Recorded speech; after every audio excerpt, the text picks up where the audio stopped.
Sir இப்ப வந்து பாமக நிலவர இந்த முரண்பாடுகள் வந்து அரசியல் எப்படி சார் பாக்குறீங்க நீங்க? இது வந்து யாருக்கு சாதகம் பார்க்கணும்? இல்ல, இது பாஜக தான், பாரதிய ஜனதா கட்சி தான் அந்த குழப்பத்தை ஏற்படுத்துறாங்க. எங்கெங்கெல்லாம் பாஜக கூட்டணி வைக்கிறாங்களோ அங்கெல்லாம் அந்த கட்சியை உடைச்சிருவாங்க, அந்த கட்சியை சுவாகா பண்ணுவாங்க. இப்ப அடுத்தது அதிமுகவை சுவாகா பண்ண போறாங்க. கூட்டணின்னு சொல்லிட்டுங்க, அந்த கூட்டணி கட்சி அதிமுக. அதிமுகவுடைய தலைமை கருத்தா யாரு? யார் தலைமை கருத்தா? அண்ணாதுரை. அதான் அண்ணா திராவிட முன்னேற்ற கழகம். அண்ணாவையும் பெரியாரையும் கொச்சைப்படுத்தி ஒரு படத்தை வெளியிடுறாங்கன்னா அதுக்கு பேர் என்ன? அதுக்கு பேர் என்ன சார்?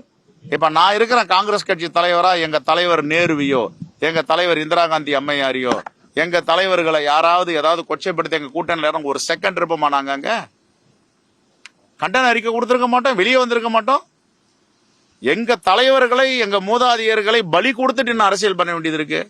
இப்ப அண்ணாதுரையை பலி கொடுத்துட்டாங்கல்ல இவங்க. ஏன் இது வரைக்கும் வந்து காட்டாச்சாட்டமா ஒரு அறிக்கை கொடுக்கல? என்ன தேவை இருக்கு? என்ன பயம் இருக்கு பாஜக கிட்ட?